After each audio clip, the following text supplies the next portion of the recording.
नमस्कार। सभी मित्रों को बहुत बहुत नमस्कार और सभी मित्रों का बहुत बहुत धन्यवाद आपके अपने YouTube channel future point classes पर। देखिए, आज हम अधिगम के चैप्टर को आगे बढ़ा रहे हैं। मैंने जैसा कि आप सभी को बताया कि अधिगम में अपन बहुत सारे वीडियो बनाएंगे और छोटे छोटे वीडियो बनाएंगे, क्योंकि अपलोड करने में परेशानी आती है, आप सभी जानते ही हैं। तो आज हम अधिगम के ऊपर आगे का टॉपिक पढ़ रहे हैं। इससे पहले हमने अधिगम के टॉपिक पढ़े हैं। तो आज का जो हमारा अधिगम का टॉपिक है वो है अधिगम के संप्रत्यय। अधिगम के संप्रत्यय। अधिगम के संप्रत्यय का मतलब होता है अधिगम के विचार। और अधिगम के संप्रत्यय के बारे में जिन साइकोलॉजिस्ट ने बताया, जिन मनोवैज्ञानिक ने बताया, उनका नाम है विलियम जेम्स।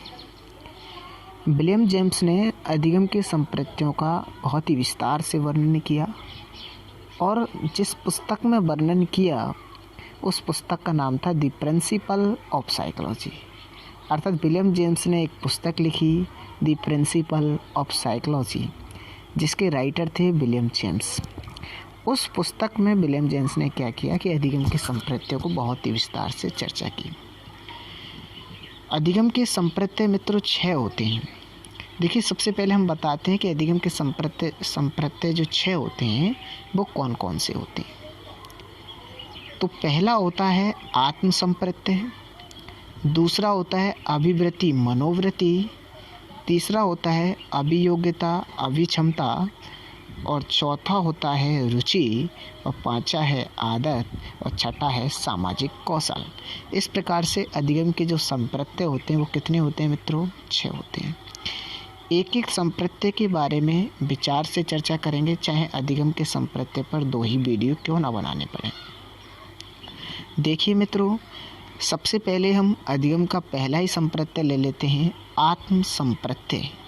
मैंने जैसा कि बताया कि प्रत्येक टॉपिक में उसका आंसर कहीं ना कहीं छुपा रहता है।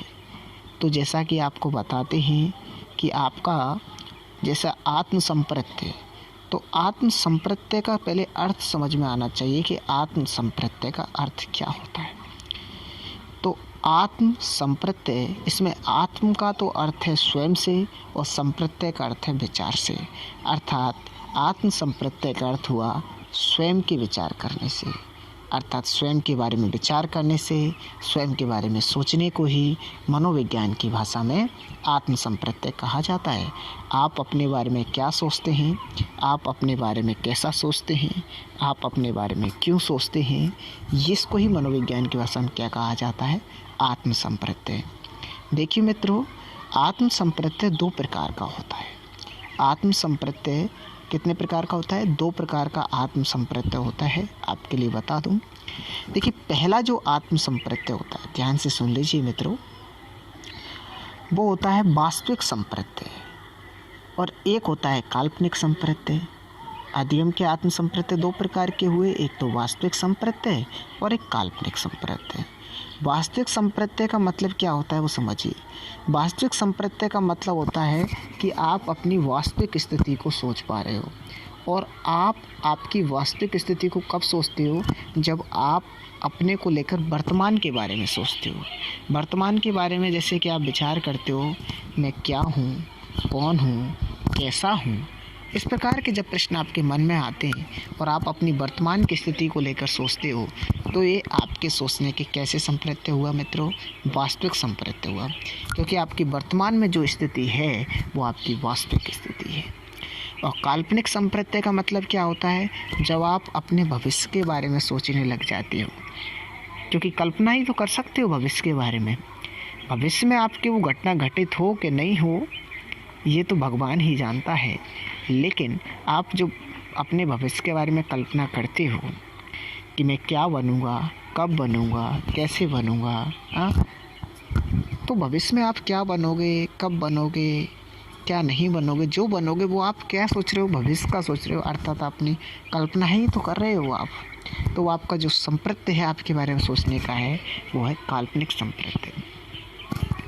देखिए, अब बात करते हैं कि संप्रत्यय जो हम बनाते हैं, संप्रत्यय मतलब स्वयं के विचार से जो हम स्वयं का विचार करते हैं, आत्म संप्रत्यय जो हम बनाते हैं, वो स्वयं का विचार जो है हम उसमें कितने कारक प्रभावी होते हैं, कितनी दशाएं प्रभावी होती हैं। तो मैं आपके लिए बता दूं, उसमें 2 दशाएं प्रभावी होती हैं। एक तो शारीरिक कारक और एक मानसिक कारक। अर्थात एक शारीरिक दशाएं आत्म संप्रत्यय में प्रभावी होती हैं और एक मानसिक दशाएं आत्म संप्रत्यय में प्रभावी होती हैं। सबसे पहले मैं बताना चाहूँगा कि शारीरिक दशाएं, जब आप अपने बॉडी के बारे में लेकर सोचते हो, जब आप अपनी बॉडी के बारे में लेकर विचार करते हो कि मैं कैसा दिखता हूँ, मैं हैंडसम दिखता हूँ कि मैं हैंडसम नहीं दिखता हूँ, कि आप बॉडी के बारे में सोचते हो मैं कितना हट्टा कट्टा हूँ, मैं कितना लंबा हूँ, तो ये आपका अपने शारीरिक संप्रत्यय अर्थात आप आपकी शरीर की संरचना के बारे में सोच रहे हो। इसके बारे में अगर बात की जाती है आगे, तो दूसरा जैसे कि मैंने बताया मानसिक संप्रत्यय, अर्थात आप जब अपनी मानसिक स्थिति, मानसिक संगठन को लेकर सोचते हो कि मेरी बुद्धि लब्धि कितनी है, मैं कितना टैलेंटेड हूँ, या मैं कितना मानसिक कार्य कर सकता हूँ, कितना मानसिक कार्य नहीं कर सकता हूँ। तो ये हो गया मानसिक संप्रत्यय, जब आप अपनी मानसिक स्थिति को लेकर सोचते हो। तो कहने का मतलब है कि जो आपके आत्म संप्रत्यय जो प्रभावी कारक हैं, एक तो शारीरिक कारक और एक मानसिक कारक। तो इन सब में जो ज़्यादा महत्वपूर्ण होता है वो है मानसिक कारक। शारीरिक कारक से उतनी ज़्यादा सफलताएं नहीं मिलती हैं जितनी ज़्यादा सफलताएं मानसिक कारक से मिलती हैं। अर्थात जिन बालक बालिकाओं का मानसिक संप्रत्यय मजबूत होता है, वो बालक बालिकाएँ अपने जीवन में उच्च स्तर की सफलताएं प्राप्त करते हैं।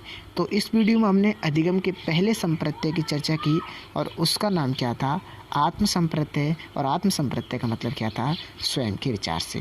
तो इसके लिए आपको बहुत बहुत धन्यवाद हमसे जुड़ने के लिए। धन्यवाद मित्रों सभी का। जी बिल्कुल।